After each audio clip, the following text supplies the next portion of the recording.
Eu quero falar de uma mensagem, irmãos, que eu não sei quantos de vocês já ouviram sobre isso, mas talvez, né? Talvez não, como a palavra do Senhor se renova a cada dia, a cada instante, então eu sei que Deus tem algo novo para falar conosco. Tem algumas coisas, algumas analogias na Bíblia e algumas parábolas. E Deus, ele escolheu um homem, irmão, e esse homem não tem outra pessoa na Bíblia com o mesmo nome. Não tem. Não é um nome comum na Bíblia. Mas é um nome muito parecido com Josué, porque quer dizer, os dois nomes querem dizer a mesma coisa. A salvação vem de Deus, meu Deus é o Salvador. Esse é o nome dele. E ele foi escolhido pelo Senhor com uma missão muito difícil, irmão. Uma missão muito difícil. Uma missão que eu creio que não é fácil para nenhuma pessoa. Ele escolheu esse homem para ser um profeta dele e falou para ele ir num prostíbulo e casar-se com uma prostituta. Era uma analogia que Deus estava, através de Oséias, mostrando a infidelidade do povo de Israel para com o Senhor. Mas ela não apenas era prostituta antes de se casar, ou casando, ela se tornou uma pessoa fiel. Não, ela continuou nas suas práticas de infidelidade, né? E teve 2 filhos, ou melhor, 3 filhos com ela. E nessa analogia, a gente vê a preocupação de Deus e Ele mostrando através de um meio aparentemente natural o que o povo de Israel fazia e mesmo assim Deus se mantinha fiel a eles. A Bíblia fala assim: se nós formos infiéis ao Senhor, Ele permanece fiel a nós, porque Ele não pode negar-se a si mesmo. A fidelidade é algo da essência de Deus. E principalmente quando Ele se compromete com a sua palavra, Ele executa aquela palavra. E quando Deus executa a sua palavra, Ele não a executa por merecimento nosso. Porque mesmo que a gente formos infiéis, Ele ainda executa a sua palavra, desde que essa palavra não seja uma palavra condicional, né? Porque a gente vê muitas promessas na palavra de Deus e que essas palavras são palavras que são condicionais. Por exemplo, a Bíblia fala assim que todo aquele que receber a Jesus Cristo como seu Salvador, esse tem a vida eterna. Então, há uma condição para a pessoa ter a vida eterna, ele tem que ter Jesus como seu Salvador. Isso não é garantido para aquele que não tem. Mesmo que essa pessoa ouça, mesmo que essa pessoa esteja na igreja, isso não é garantido. O que é garantido é a pessoa ouvir a mensagem da palavra de Deus e abraçar essa palavra, porque ela é a verdade, e consequentemente, então, por ela aceitar isso, ela vai receber os benefícios que a palavra traz em favor daqueles que têm e recebem Jesus como seu Salvador e Senhor. E muitas vezes o Senhor, usando essa analogia da vida de Oséias casado com uma prostituta, e que por várias vezes ela o traiu, e ele ia atrás dela, ia buscá-la e trazia de volta. E nessa analogia de que o povo de Israel, por muitas e muitas vezes, infiéis foram para com o Senhor, mas o Senhor não os desprezou. Ao contrário, o Senhor foi atrás desse povo, né? E trazia esse povo de volta através de levantar pessoas para falar com aquele povo. E o Espírito Santo, que ele convence as pessoas, convencia essas pessoas e elas voltavam, retornavam aos caminhos do Senhor. E a partir daquele momento, eles permaneciam durante um período de tempo fiéis. Um período de tempo. Mas, assim como a esposa de Oséias, por um tempo ela permanecia fiel a ele, e logo ela corria atrás de seus amantes, assim também era o povo de Israel. Permanecia por um tempo fiel a Deus, mas aos poucos o povo começava a se distanciar do Senhor e buscar outras coisas. Abandonavam o Senhor, e mesmo assim, o Senhor, no seu amor grandioso e precioso e poderoso, ele ia atrás do povo de Israel e fazia-os voltar para a aliança com ele novamente. Irmãos, eu quero ler um versículo da palavra de Deus com você, e esse versículo está no livro de Oséias, no capítulo 6, versículo 1. Só a primeira parte do versículo. É um chamado de Deus através da boca do profeta Oséias. Ele está escrito assim: venham, voltemos para o Senhor. Só essa parte do versículo. Venham, voltemos para o Senhor. Então, Oséias, ele anunciava isso para o povo de Israel, convidando-os a retornar para o Senhor. Amado, porventura isso não acontece conosco também? A gente, querido, às vezes estamos na presença do Senhor, estamos juntos do Senhor, estamos na presença do Senhor, e de repente dá uma coisa na nossa cabeça: o Senhor não nos fez nada de mal, não aconteceu absolutamente nada de tão terrível para que a gente abandone o caminho do Senhor. E às vezes a gente toma uma decisão louca. É uma decisão louca, deixar o Senhor é uma decisão louca. Abandonar o Senhor é uma decisão louca. Por quê? Porque se nós a temos dentro da palavra de Deus, nós vamos ver quando o Senhor faz um questionamento aos seus discípulos. E os seus discípulos, ao serem questionados pelo Senhor, Pedro, ele se levanta e ele diz para o Senhor: mas Senhor, olha aqui, se nós te deixarmos, para quem nós iremos? Se nós te abandonarmos, para quem nós iremos? Quem tem consciência da sua salvação, do novo nascimento, não abandona o Senhor, não deixa o Senhor.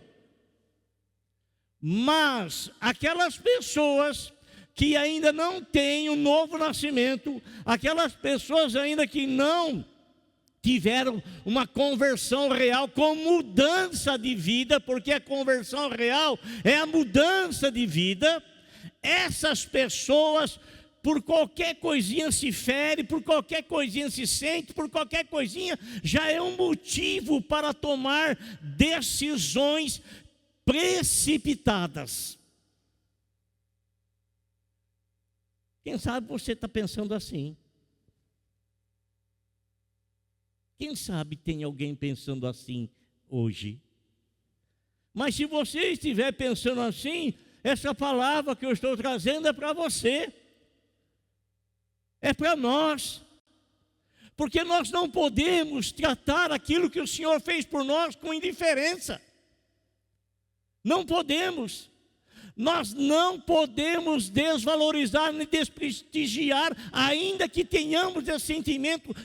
Isso, na verdade, jamais poderá acontecer, porque o Senhor será eternamente honrado Mas às vezes a gente toma uma decisão louca de querer abandonar o Senhor. A minha dor está muito difícil, eu vou abandonar o Senhor, porque quem sabe assim vai aliviar a minha dor. Eu estou tendo muitos problemas, eu vou deixar o Senhor, porque quem sabe assim terminam os meus problemas. Eu estou tendo muita situação adversa em casa, eu vou abandonar o Senhor, porque quem sabe, acabam os meus problemas, tudo se resolve. Para quem iremos nós, se só tu tens as palavras de vida eterna? Para quem iremos nós? E aí, meus irmãos, Oséias, então, o que ele faz? Ele faz um convite para as pessoas: venham, vamos voltar para o convívio do Senhor. Venham, venha, Theo, vamos voltar para o convívio do Senhor. Venha, vamos voltar para o convívio do Senhor. Foi o que ele falou aqui, foi o que ele disse: venham, voltemos para o Senhor. Essa preocupação do chamado de Deus, irmãos, é uma preocupação contínua do Senhor em favor daqueles a quem Ele deu a salvação. É uma preocupação contínua dEle. Quantas pessoas você conhece, amado? Quantas pessoas você conhece? Quantas pessoas que por besteira, por bobagem, por coisa, deixam o Senhor? Não estou dizendo deixar a igreja, não estou dizendo essa questão.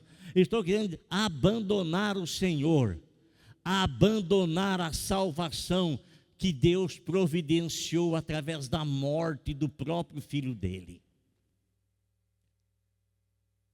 Abandonar, virar as costas, sair, sumir, desaparecer. Não quero mais nada com o Senhor, não quero mais nada com o Senhor, porque na verdade nunca pertenceu ao Senhor. Nunca pertenceu ao Senhor. E sabe, irmãos, isso lá no Velho Testamento, lá quando o Senhor Jesus Cristo deu uma ordem para os seus discípulos, na verdade estavam 120 lá no cenáculo, no Atos dos Apóstolos, no capítulo de número 2, 1 e 2, eles estavam reunidos lá porque eles estavam aguardando uma promessa que o Senhor Jesus Cristo lhes havia feito. Vou para o meu Pai, mas eu vou enviar para vocês um outro Consolador, para que Ele seja com vocês para sempre. E vocês vão receber o poder ao vir sobre vós o Espírito Santo, e a partir daí vocês serão minhas testemunhas em Jerusalém, na Judéia, em Jerusalém, em Samaria, até os confins da terra. Mas primeiro, antes de saírem pregando o Evangelho, fiquem na cidade de Jerusalém até o momento de vocês serem revestidos de poder. E eles ficaram lá. Eles estavam 120 reunidos no cenáculo, na oração. Estavam sentados, falando com Deus, conversando com o Senhor. Estavam falando com a melhor pessoa, a melhor companhia, a quem nós devemos dar a maior parte do nosso tempo, se possível for. Estava com ele. E de repente, houve a vinda do Espírito Santo de Deus sobre a vida daqueles 120, e eles começaram a falar em línguas estranhas. E quando eles começaram a falar em línguas estranhas, era época de festa lá em Jerusalém. Muita gente, aos vê-los fazendo isso, acharam que estavam doidos. Aí isso levou o apóstolo São Pedro a se levantar e a explicar para aquele povo, que não eram poucas pessoas, a explicar para aquele povo o que havia acontecido, referindo-se a uma profecia lá de Joel, no capítulo 2.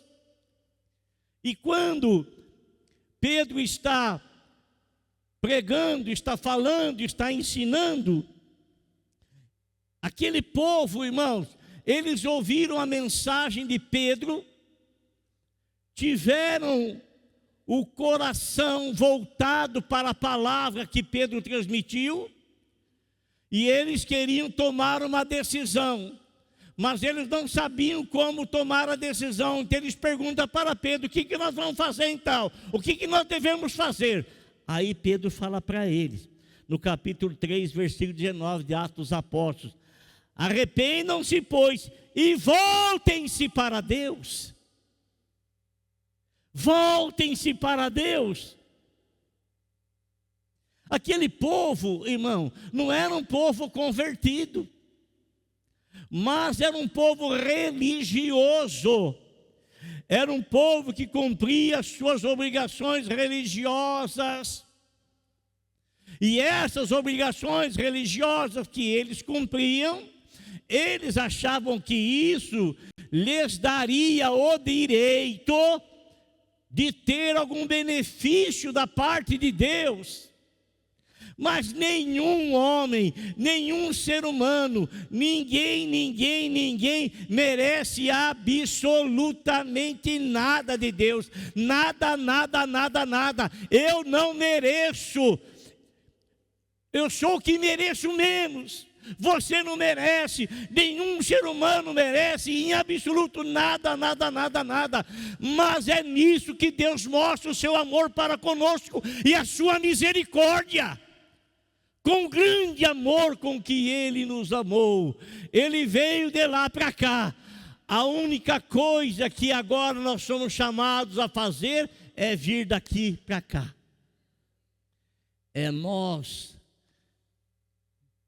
Venham, vamos nos voltar para o Senhor com inteireza de coração. Voltar para o Senhor com inteireza de coração. Voltar para o Senhor sem reserva. Sabe por quê? Porque nosso Senhor Jesus Cristo, Ele não teve nenhuma reserva em si para si. Porque o apóstolo São Paulo nos fala no capítulo 2 de Efésios: muito embora sendo em forma de Deus, Ele não tinha forma de homem, de Deus. E para Ele tomar a forma de homem, Ele se humilhou. Foi uma questão de humilhação para Ele. Mas Ele fez isso, sabe por quem? Sabe por quem? Sabe por causa de quem? Sabe? Pergunta para o menino se ele sabe por quem. Eu quero que você preste atenção no culto que eu estou fazendo, hein? Estou me esforçando para te dar entendimento da palavra de Deus, ó. Não trata com indiferença a palavra que estou falando, não. Sabe por causa de quem? Sabe por causa de quem? Fala para o teu irmão, por tua causa. Foi por você. Fala para ele aí, foi por você. Tua causa. Ele se humilhou por tua causa. Ele veio aqui como homem e ele se permitiu que tirasse a vida dele. Permitiu. Ninguém tinha poder de fazer isso. Ele se deu, ele se entregou, ele se doou. Ele permitiu. Sabe por causa de quem? Sabe por causa de quem? Sabe? Sabe por causa de quem? Por causa do Zezão. Por causa da Cristiane, do Ivan. Por causa, cada um de nós, ele se permitiu. Agora, amado irmão, quando Pedro, ele fala, venha, vamos nos voltar para o Senhor, é um convite que eu faço para a igreja nessa noite. Vamos nos voltar com interesse de coração, sem nenhuma reserva, vamos nos voltar para o Senhor, vamos ter uma vida consagrada ao Senhor. Por quê? Por quê? Irmão, os dias não estão sendo fáceis para ninguém. Para ninguém. Existe uma guerra muito doida nas alturas, uma guerra espiritual, muito grande, muito grande, muito grande. E o nosso irmão Daniel,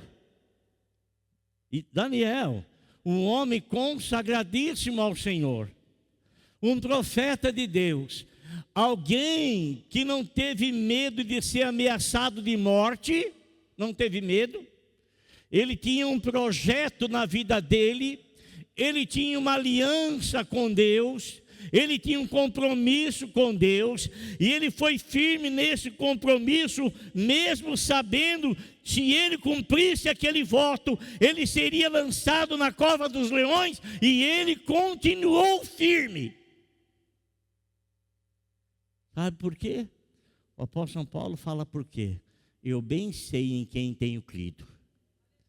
Eu bem sei em quem eu tenho posto a minha confiança.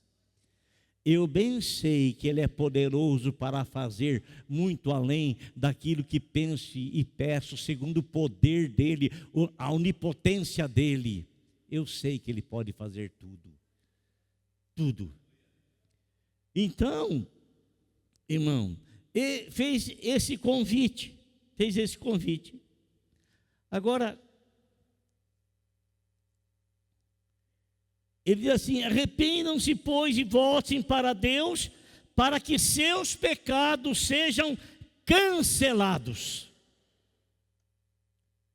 Cancelados. Sabe o que é ser cancelado? Tornar nulo, sem efeito.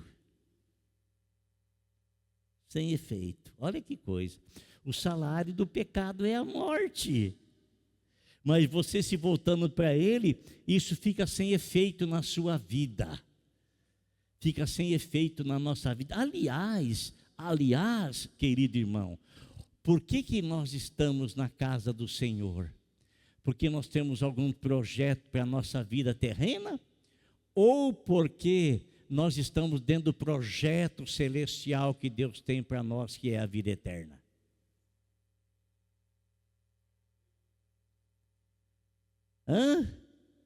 Nós estamos na presença do Senhor porque nós temos um projeto terreno para nós?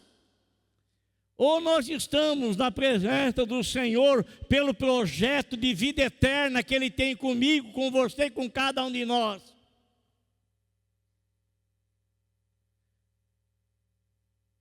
E olha,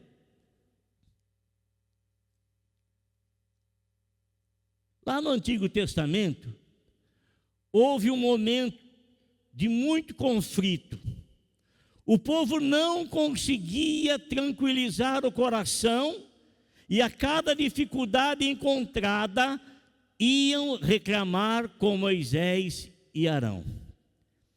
Tinham um espírito de incompreensão. Se tivessem colocado no coração a fé em Deus, voltando-se para Ele com inteiro coração, não teriam tantas aflições. Está escrito no capítulo de número 14, versículo 4, lá em Números, Deus levando o povo lá para a terra prometida. E eles estão à entrada da terra.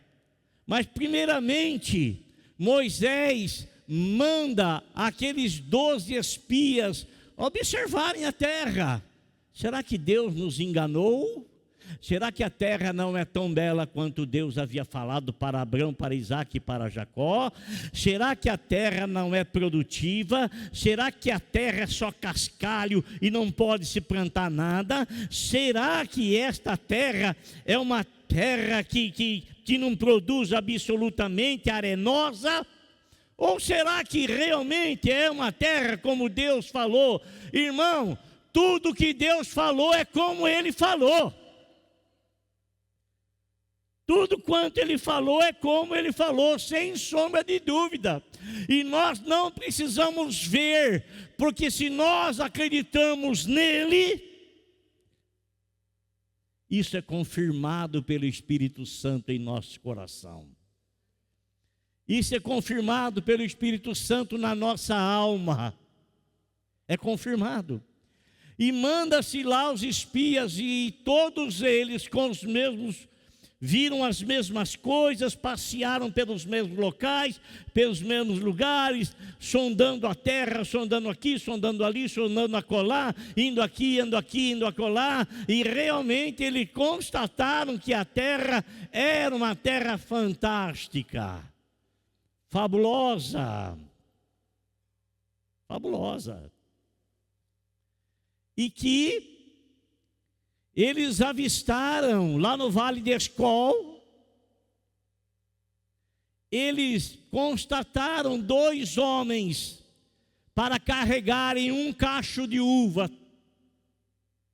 Tamanho era o cacho. 2 homens, uma vara atravessada no cacho, um na frente e outro atrás, carregando. Tamanho era o cacho de uva. E eles voltam e trazem um relatório. Oh, que maravilha! Não! Realmente a terra é como Deus falou. É maravilhosa, magnífica, esplendorosa, extraordinária. Realmente é como Deus falou. Mas Deus não falou para nós que tinha inimigo lá.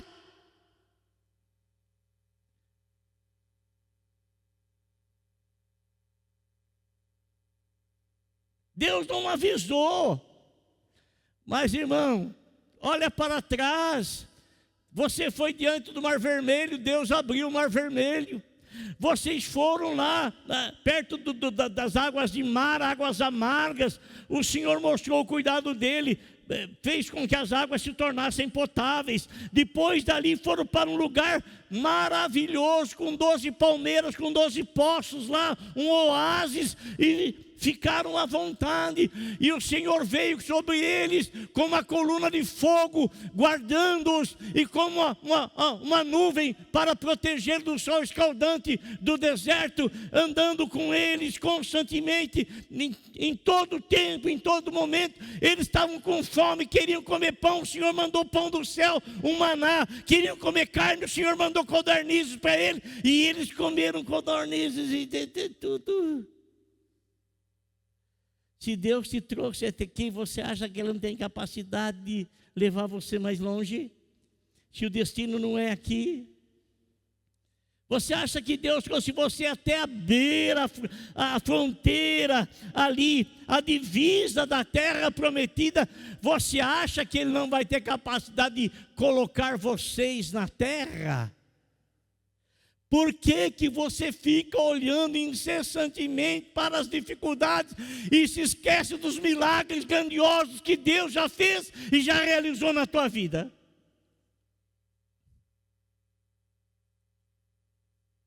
Por que você se esquece? Por quê? Por que você enche de temor o teu coração, quando Deus incansavelmente tem falado com você? Eu estou contigo, eu estou contigo, eu estou contigo, eu estou contigo. Por que temer? Por que temer? Por que ter medo?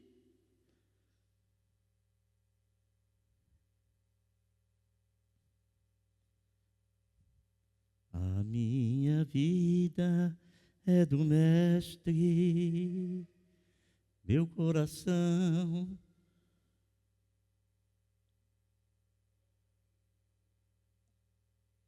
Aleluia, A minha vida é do Mestre. Ele está no comando de tudo. Pode chover canivete, pode dar apagão lá na Espanha, pode dar apagão em Portugal, pode dar apagão em parte da França, pode dar apagão, pode dar terremoto que vai acontecer. Tudo isso está estabelecido na palavra de Deus para se cumprir, porque o homem tem desprezado a Deus, o homem tem virado as costas para Deus, o homem tem feito tudo para afrontar a Deus, como se o homem fosse alguma coisa mais forte do que o Todo-Poderoso. O homem é um cisco, como a Bíblia fala, é um vapor. É isso que ele é, nada mais do que isso. Nada mais do que isso. Só isso, nada mais do que isso. Um cisco. Nada mais do que isso. Eles chegam para Moisés e falam: pá, Moisés, maravilha. 2 deles, Josué e Caleb, maravilha a terra. Vamos adentrar e vamos conquistar aquela terra. Vamos conquistar, o Senhor já nos deu, mas nós temos que entrar lá para conquistar. Nós não vamos alcançar daqui de fora. Nós temos que adentrar lá, porque o Senhor que tirou-nos de lá vai nos fazer chegar lá. Deus abençoe a sua entrada e a sua saída, desde agora e para sempre, não é o Salmo 91? Não é isso? Não tenha medo. Não tenha medo. Você está na mão do homem mais poderoso, que é o Senhor Jesus. Não tenha medo. O que nós devemos temer é aquilo, amado irmão, que tira do nosso coração o temor a Deus. E sabe que tira do nosso coração o temor a Deus? Chama-se pecado. O pecado nos distancia de Deus. O pecado nos afasta de Deus. O pecado não nos deixa enxergar Deus em absolutamente nada. Por isso existem muitas pessoas incrédulas e por isso não são poucos ateus. Não são poucos ateus. Mas o Senhor fala dos ateus o seguinte: disse o tolo no seu coração, não existe Deus. Quem fala que Deus não existe, a Bíblia chamou de tolo.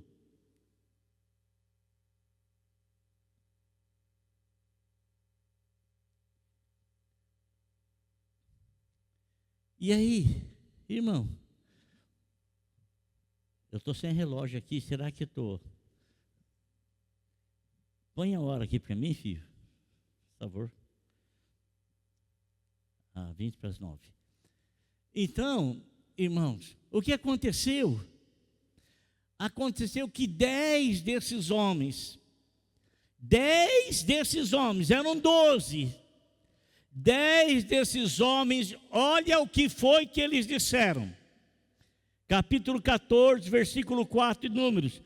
E disseram uns aos outros: escolheremos um chefe e voltaremos para o Egito.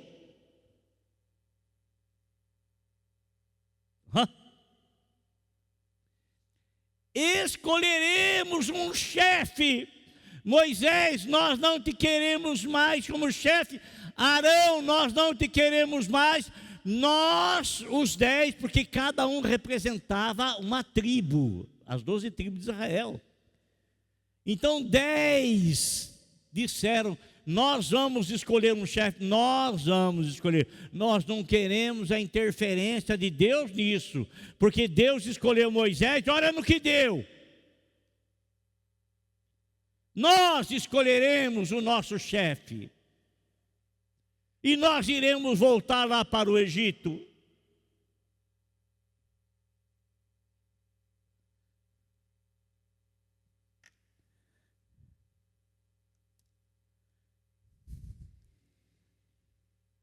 O chamado do Senhor, através da vida de Osés, para aquele povo é para se voltar para o Senhor.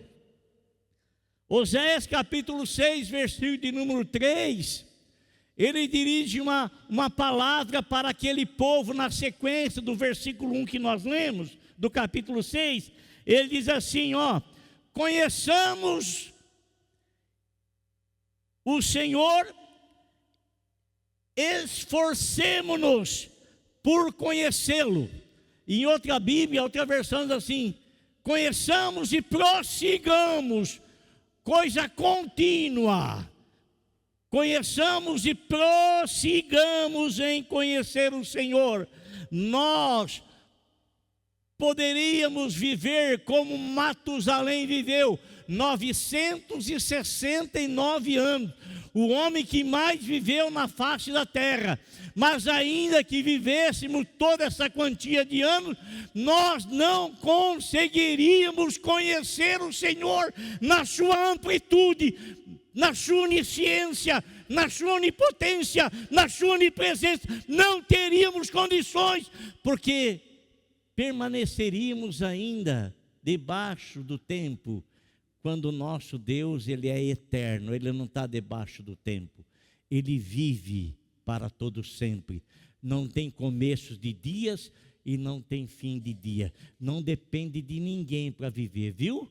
Não depende de você para viver, não depende de mim para viver, viu? Como você depende dele. Ai de você se ele cortar a tua respiração, se ele cortar o ar que você não vê aí e que te mantém vivo. Ai de você se ele por 5 ou 6 minutos te cortar o ar. Ai de você.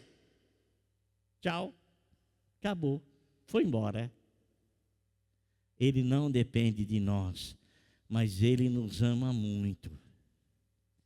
Ele não depende de nós, mas Ele se auto-sacrificou-se por nós. Ele se deu a si mesmo.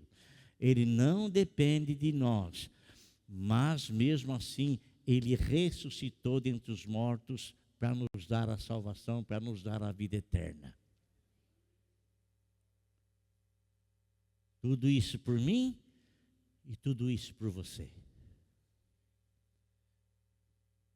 Então Oséias, ele convida as pessoas, escuta aqui, vamos conhecer o Senhor. Porque se você conhecer o amor do Senhor, a graça do Senhor, a misericórdia do Senhor, o poder do Senhor, o perdão do Senhor, se você conhecer isso, você não irá abandoná-lo, porque você jamais irá conhecer outra coisa igual. Não conheceu e jamais conhecerá.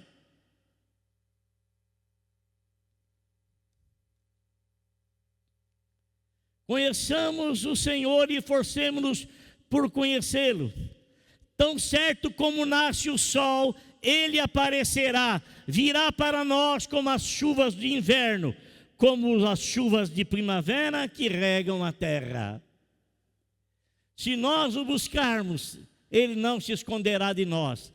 Tão certo, eu não tenho nenhuma preocupação, e você também não tem nenhuma preocupação, que ao amanhecer, irá amanhecer, porque o sol irá clarear a terra. Você não tem dúvida disso, você não tem medo disso, você tem a convicção disso. E tão certo quanto isso, é se você buscar ao Senhor, as bênçãos dele vai cair sobre a tua vida. Amém? A misericórdia dele se manifestará na sua vida. Glória a Deus. Então, vamos ver no Novo Testamento aonde é que nós encontramos um convite. Lá nas cartas de Apocalipse, as 7 igrejas da Ásia Menor, em uma dessas igrejas, a igreja de Éfesos, no capítulo de número 2, versículos 5 de Apocalipse, está escrito assim. Já estou encerrando, viu, irmão?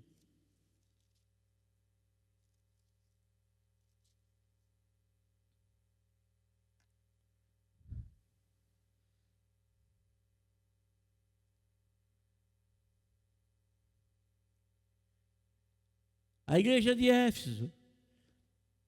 Eu vou ler, e você presta atenção só. Do versículo 1 ao versículo de número 7. Ao anjo da igreja em Éfeso escreve, ao anjo da igreja em Éfeso, ao anjo da igreja em Éfeso. Isso não está falando de anjo, um ser espiritual, sem corpo. Está falando daquela pessoa que tem autoridade dada do Senhor para pastorear a igreja. O responsável pela igreja. Aquele que transmitia o ensinamento, a palavra de Deus para a igreja. Porque fosse um anjo, ele não teria que falar lá. Manda lá para a igreja de Éfeso. Ele fala ali no céu, pronto. Ele fala assim, essas são as palavras daquele que tem as 7 estrelas em sua mão direita. Que são 7 anjos. E 7 pastores. E anda entre os 7 candelabros de ouro, que são as 7 igrejas. Conheço as suas obras, o seu trabalho árduo e a sua perseverança. Sei que você não pode tolerar homens maus, que pôs à prova os que se dizem ser apóstolos, mas não são, e descobriu que eles eram impostores. Você tem perseverado e suportado sofrimentos por causa do meu nome e não tem desfalecido. Contra você, porém,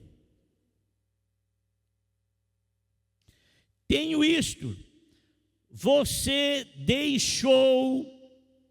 abandonou o seu primeiro amor. Lembre-se de onde caiu, volte e pratique as obras que praticava no início. Volte, né? Era a igreja. E sabe, irmão, quando a gente vem para a casa do Senhor e a gente se converte, tudo é bonito, tudo é maravilhoso, tudo é lindo. Sabe, deixa eu fazer uma analogia aqui. Sabe quando você casou com aquele príncipe, quando você casou com aquela princesa, e que ele e ela não tinham nenhuma palha, lindo, bonito. Os dias foram se passando, não havia nenhum tipo de discussão. Um cedia para o outro e tudo ia bem. Mas de repente, com o passar dos dias, ela começa a enxergar que ele não é aquele príncipe lindo que ele é. E ele começa a enxergar que ela também não é aquela princesa. E as dificuldades vão surgindo. E se eles não voltarem ao princípio, como foi nos primeiros dias de casado, não procurar se entender, não procurar ceder, não procurar amar, buscando a alegria, a felicidade do outro, e não a sua própria, através do seu próprio egoísmo, a sua própria alegria. Você tem que me fazer feliz.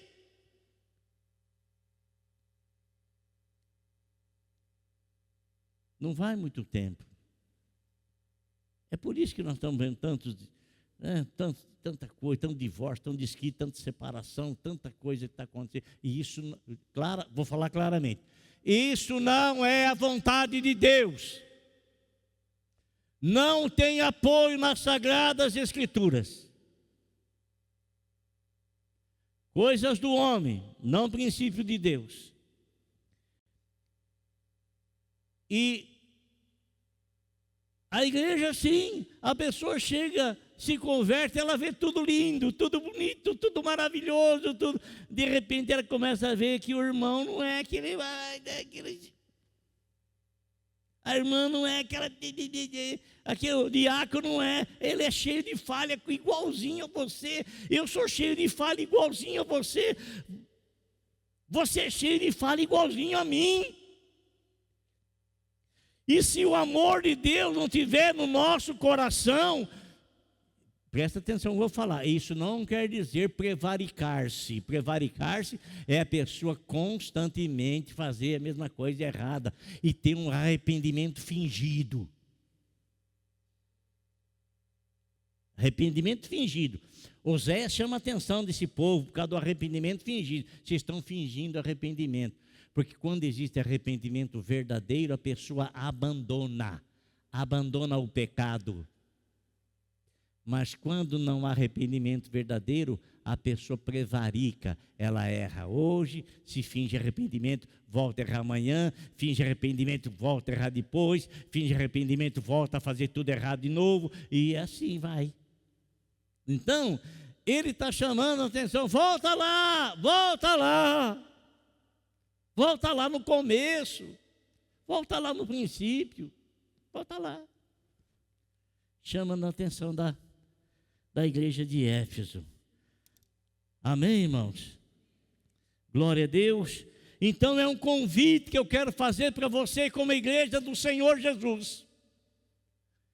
Vamos voltar com inteireza de coração para o nosso Deus bendito, para o nosso Deus santo, que quer tudo de bom para mim e para você.